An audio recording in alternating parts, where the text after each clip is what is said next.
Not only do I work with leaders at all levels who experience imposter syndrome, I too have spent so much of my career thinking I was not good enough, that I was not a good enough psychologist, not a good enough coach, and that anybody else would be far better at this role than me. These imposter thoughts and feelings can be so hard to navigate while staying focused on being the best that we can be, and they can really hold us back in so many ways. However, there is light at the end of the tunnel. Today, I'm going to share with you 5 different strategies that you can apply at any time through your days to help you stay focused on being the best leaders that you can be.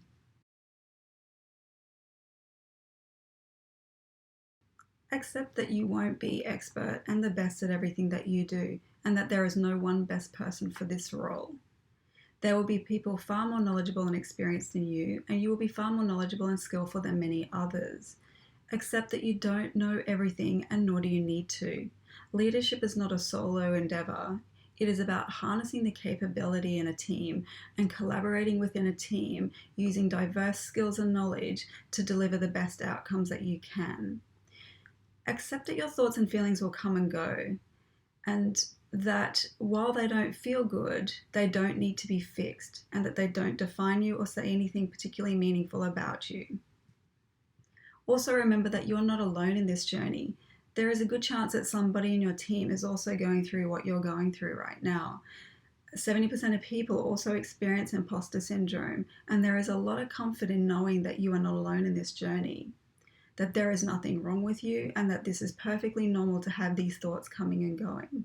Normalizing our thoughts and feelings is a really important step to accepting that we don't need to fix these things. Our feelings, after all, tell us really useful information, like I want to be a good leader, I want to do the best thing that I can do, I want to be able to get out there and deliver good outcomes. So use those feelings for growth instead of holding you back.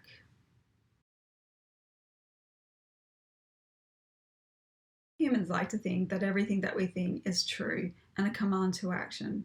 This is fine if our thoughts are geared towards growth, but if we get caught up in really unhelpful imposter thoughts, they can really control our choices and actions and hold us back. Your thoughts about yourself are not fact, and they are not truth. They are just thoughts. They're a collection of thoughts that you have about yourself in any given moment that can be harmful or helpful to your growth and your leadership effectiveness. Your thoughts are just a perspective that you have of yourself in any one given moment. In one moment, while you may think that you're not good enough at something, in another moment, you might also see that you actually have a lot of capability, knowledge, and skills. So instead of treating your imposter thoughts and feelings like a factual narrative, treat them as a story about yourself that comes and goes from time to time, and that can be listened to or that you can turn the volume down of. When the imposter story next presents itself to you, ask yourself whether you need to listen to it or do anything with it. If you don't, simply turn the volume down on the story and see it for what it is, an imposter story. And if you do need to listen to it, what is it telling you need to do?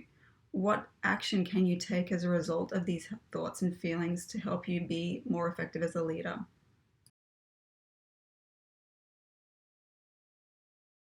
Many of us have such a narrow perspective of ourselves.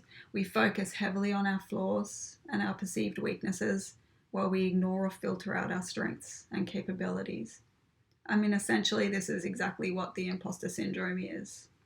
So take a really good, hard, long look at yourselves through the eyes of others, and with a mindset of seeing your capability and your strength, notice that you have a lot to offer here. If you didn't, you wouldn't be in your positions now, in your leadership roles. Many people out there have seen that you have something to offer and have believed you are capable in the roles that you are in. So take a really expansive look at yourselves here and see the full you, not just the gloomy negative snapshot. Instead of trying to prove yourself right and looking for your flaws that prove your hypothesis that there's something wrong with you, expand your awareness and actively set out to undermine these thoughts and prove yourself wrong. Now, to take a balanced perspective here, I'd invite you to keep a log of your strengths and successes as well as your areas for development. You might actually be interested to see just how much you have achieved over the years and in your current roles, and how much capability you do have to offer. Accept your successes and do not let your negative self-talk diminish what you have achieved. Take note of praise that anybody gives you in an open, curious way, rather than just rejecting it out of hand. After all, rejecting out of hand is exactly what the imposter mind does. And fundamentally, let's stop comparing ourselves to others. You are not comparing like people here. Nobody has lived your exact life, your experiences, your learnings, your relationships, and no one has your exact personality traits and values, so you're not measuring against a like canvas to develop a fair comparison. There will be others better than you, but you don't know what helped them to get there. So really remember that and reflect on that the next time a comparison pops up.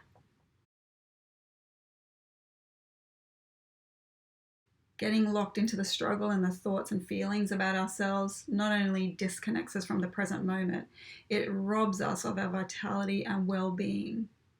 When we are locked into this unhelpful imposter thought patterns, we're losing control of the one thing that we have in our control right now, and that is our choices and our actions. Bring your full attention to what is actually in front of you in this very moment. Take a moment right now to notice what you see around you. Notice what you're hearing. Notice what you can smell. If you're drinking or eating, notice what you can taste. And notice what your current sensations are and other feelings in the body. You are a person in this present moment. You're not locked away in your discomfort and in the imposter mind. So get out of it and get into the moment.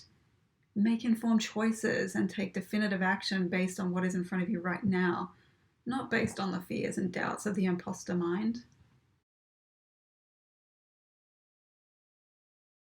The growth mindset says this: you don't have to be the best, you just have to keep striving to learn and grow. Focus on being the better you, not the best you. If you have identified areas for development in your capability log, make a plan for how you're going to close that gap and improve your capability, rather than sitting in judgment of your failures. Examine what needs to be fixed right now and fix it. Think about who you want to be as a leader. What are the qualities that you want to demonstrate? What is the legacy of your leadership that you want to leave? How do you want to treat others? How do you want to treat yourself in the face of these uncomfortable thoughts and feelings? And how do you want to handle the myriad challenges that come with leadership? Knowing the answer to these questions really helps you to define your leadership values and provides the blueprint for how to proactively respond to your imposter syndrome. And finally, get comfortable saying, I don't know, I'll look into that. This has been one of the greatest gifts I've given to myself over the years. We expert imposters feel like that we have to know everything and we have to have the answers now. And we don't, and we can't know everything. So don't be afraid to own it and say it. In fact, in doing so, we normalize to our teams that there is no one perfect employee.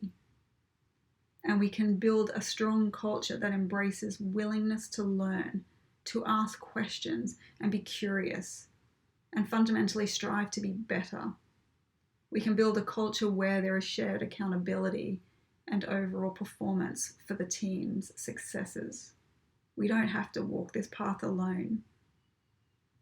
So I hope that you can take these tips today and start to turn imposter syndrome on its head, challenge yourselves to be better leaders, acknowledging that the inner imposter is going to visit you, but it does not have to decide how you go through this leadership journey. I hope you find these tips really helpful and useful, and please don't hesitate to reach out with any questions if you need to.